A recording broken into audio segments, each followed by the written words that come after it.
There's a very dangerous kind of money waste. It's not like buying something terribly wrong, but rather buying something that's just enough so you won't return it, but not good enough to give you real peace of mind. And unfortunately, I've encountered quite a few items like that at Harbor Freight. They didn't explode, it didn't break on the first day, they still run until you start believing in them. And then, just when you need them most, they disappoint you in a very subtle way. This video isn't meant to say, never buy Harbor Freight. That's not it. This is a video about tools where the value you get back is much lower than the money, effort, and patience you put in. I bought them. I've used them. And I'm making this video for one simple reason. If someone had told me earlier, I would have saved a lot of money and a lot of frustration. Watch the video to the end and take these important tips with you. This Bauer drywall screwdriver? To be fair, it's not exactly a bad tool. Even when I first started using it, I thought, oh, this is pretty good. The machine runs smoothly, screws in easily, and doesn't tire your hands. The initial feeling was very good, and that's the problem. Because drywall isn't something you do for fun. It's repetitive, fast-paced, even work, with no room for emotion. You need a tool that you don't have to think about. Plug it in, pull the trigger, and it works. Done. But with this Bauer, you start to have to pay attention. After taking a few shots, my mind started thinking, wait, why does it sound different? Then, around the 15th or 20th tile, it started acting up. Some people haven't finished their first piece yet, and their machine has already broken down. Some people make a little progress and then give up. Not the kind that explodes or fills the air with smoke. It just gave up. Very quiet. And that's when you finally understand.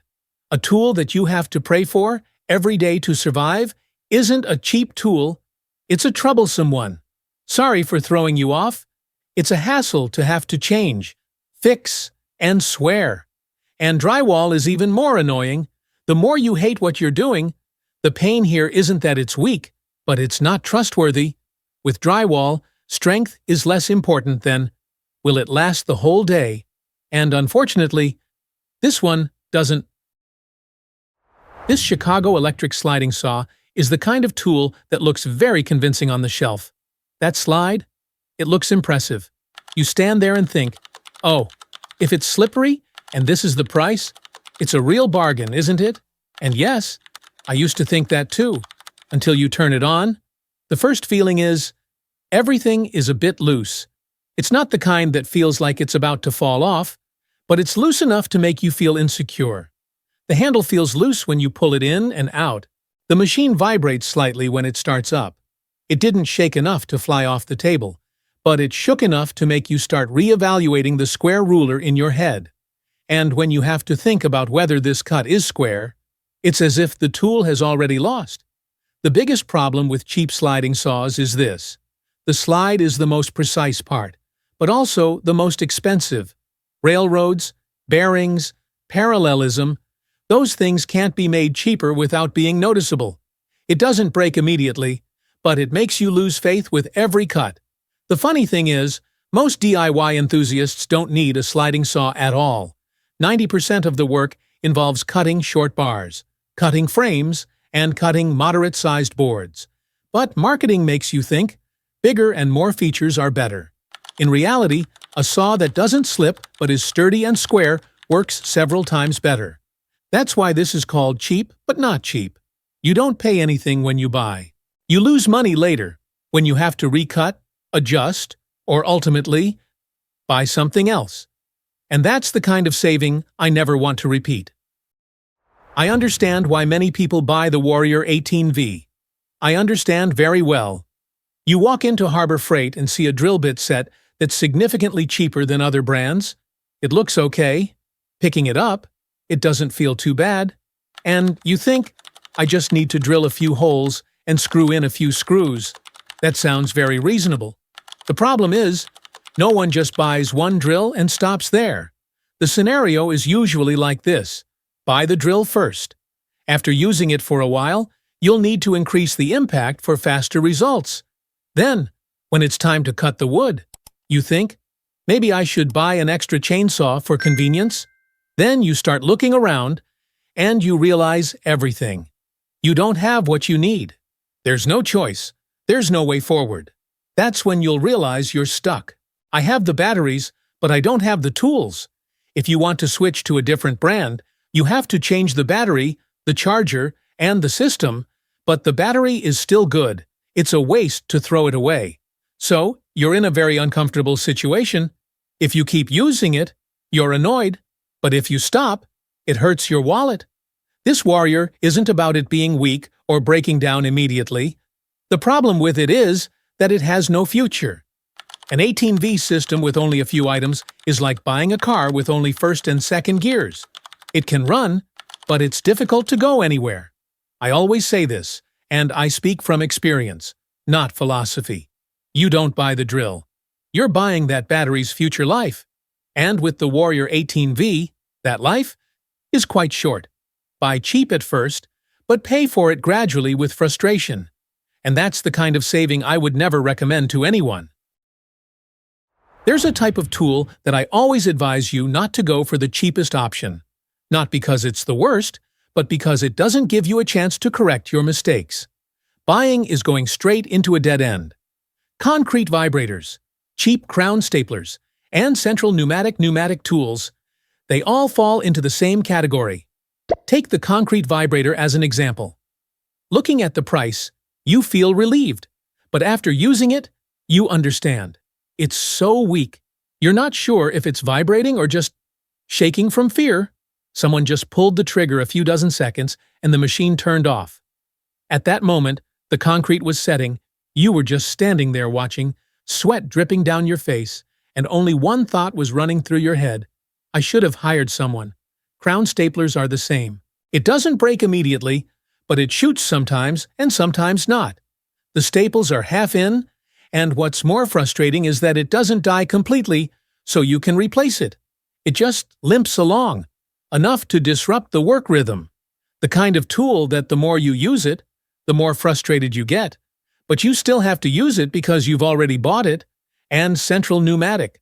Forget about it. Pipes, connectors, regulators.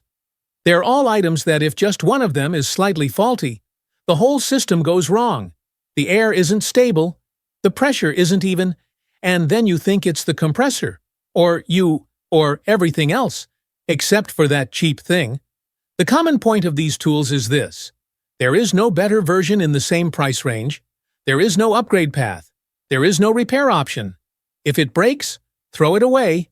And in these cases, I'll be honest, renting is cheaper than buying. Cheap isn't when you're paying at the counter. Cheap means that after you're done, you don't have to sit and curse yourself. Let's be fair first. No one buys bad tools because they're stupid. I've never met anyone who walked into Harbor Freight with the mindset, "Today, I'm buying junk just for fun." People buy it for a very reasonable reason. At least at the moment they're standing in front of that shelf. And if you don't understand these reasons, then no matter what you say, this kind of video will just be like talking for the sake of it. The most common reason many people give is that the shelf price tricks the brain. This is the biggest trap. You don't need sophisticated marketing to fall for it. Just because the number on the shelf is a little lower than elsewhere, the brain automatically switches to rationalization mode. You don't think, "This is cheap." You think, "This is enough." $39 instead of $79. $99 instead of $199. No, you start comparing not with performance, but with your wallet that day, especially when you only intend to use it once, maybe for a few days, or just to get this task done. The problem is that the tool doesn't know how many times you intend to use it. It only knows how well it's made. And there are a lot of cheap tools that don't break right away. They last long enough for you not to return them, and then break just as you start to trust them. The second reason is that the reviews are highly rated, but don't mention durability. This might be a bit sensitive. But honestly, most online reviews aren't about actual usage, but rather about initial emotional reactions. Unboxing, and it looks okay. I ran it for a few minutes, and it tasted good. This price is too good to be true. Does that sound familiar? Very few people come back after 6 months to say, "Oh, this is starting to loosen, vibrate, or break completely." It's not because they're mean, but because they were busy with other things at the time or had already bought new tools. As a result, what you see is the first week's evaluation.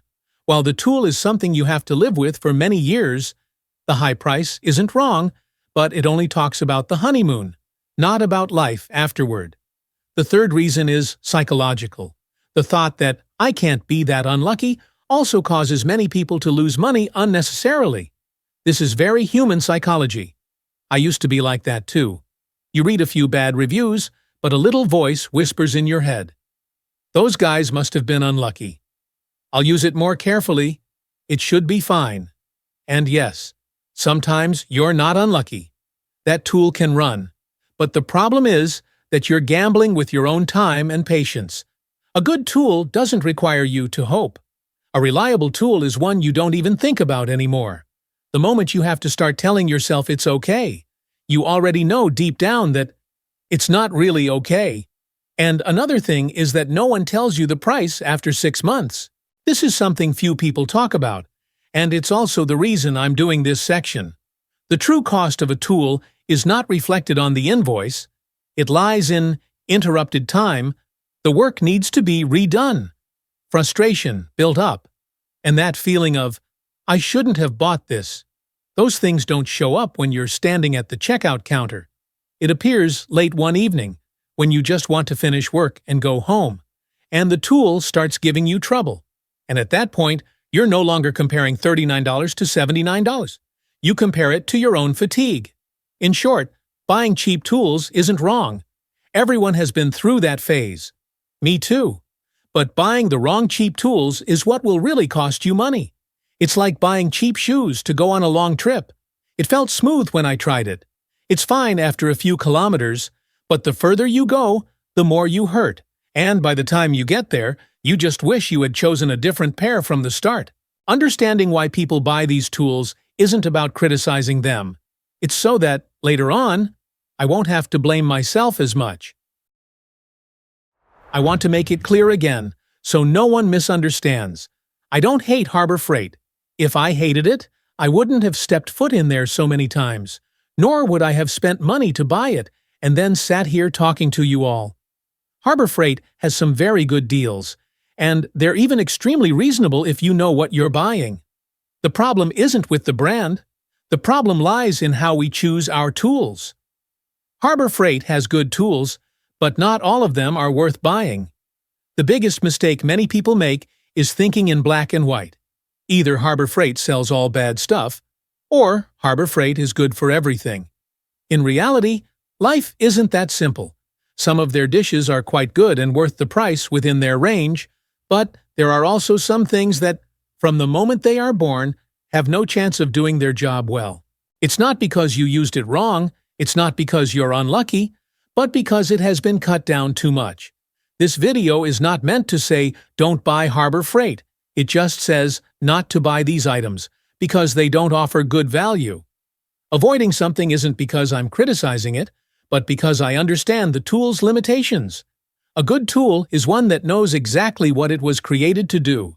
And a wise user is one who knows exactly what they need. There are inexpensive tools that are suitable for light, low-frequency use, do not require high accuracy, and are perfectly fine to purchase. But there are things where if the tool is just a little off, a little weak, or a little unstable, you'll pay for it with time and frustration. Avoiding the items in this video isn't because they're bad, but because they're in the wrong place. They are sold for jobs that require stability, while they themselves are not stable enough to handle. The important thing is, cheaper isn't always more economical. This is the point I want you all to remember most. Saving isn't about paying less at the checkout.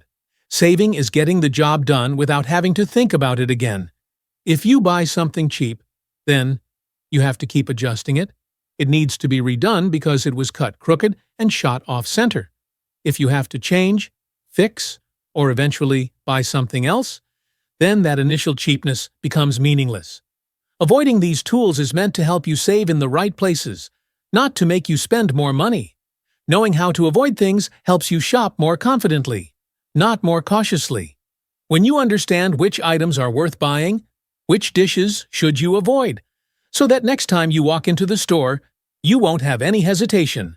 You don't have to stand there measuring, doubting, or convincing yourself. You buy with a clear mindset, and that's a very comfortable feeling, especially when you're doing DIY or working professionally.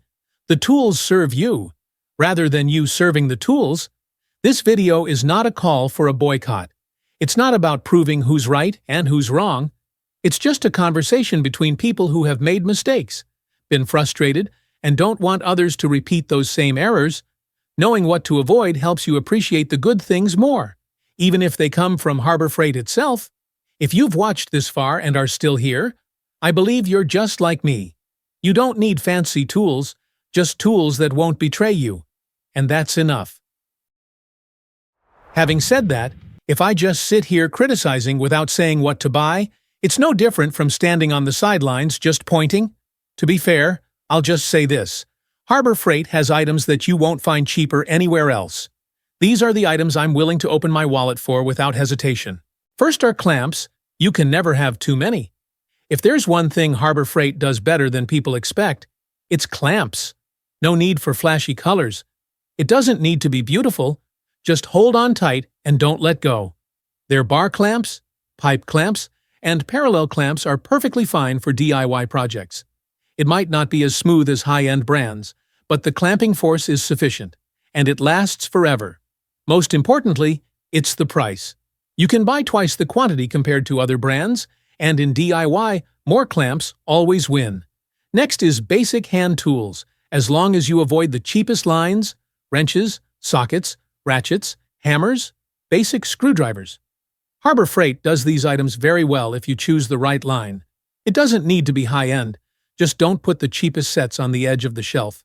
Mid-range lines like Quinn, Doyle, or Icon, used in the garage for repairs and odd jobs, are reliable enough. Things that are made properly are very difficult to break. No batteries, no motor, nothing to malfunction when you're busiest. Vacuum cleaners, dust extractors. Better than expected. Many people don't believe it, but I'm telling you the truth. The dust extractors from Harbor Freight are better than their price. It's not high-end pro equipment, but if you're used to noisy, weak shop vacs, this is a definite step up. It won't wow you right away, but after a few sessions, you'll realize I'm less tired, less dirty, and less annoyed. And that's the real value. Additionally, infrequently used tools, it's reasonable to buy them here. There are tools you only use once or twice a year. Buying expensive items for those things is a waste of money. Harbor Freight was born to fill these gaps. Things like benders, lifts, jacks, simple measuring tools, or tools for a very specific job, it makes sense to buy them here. What if it breaks down after a few years? It's okay. It's done its job. And finally, the most important thing isn't this list, but it's the mindset when buying. Harbor Freight is great if you know exactly what you need, know whether the dish is heavy or light, know which dishes are not allowed to be used temporarily.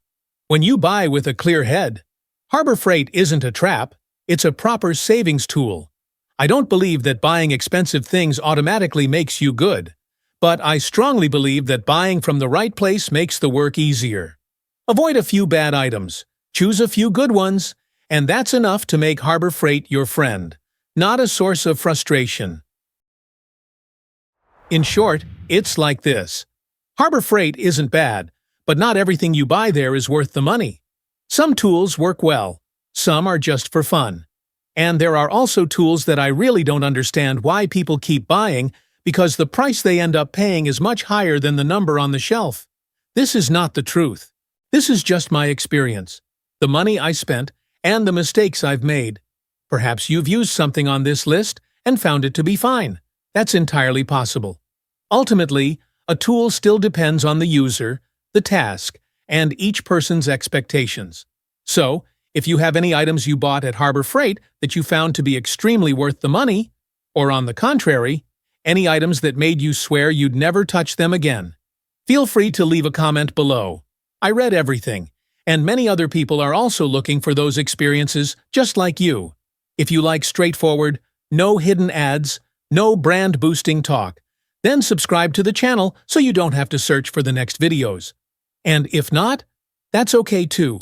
At least hopefully this video helps you save a little money and be less frustrated. Thank you for watching until the end. See you in the next video.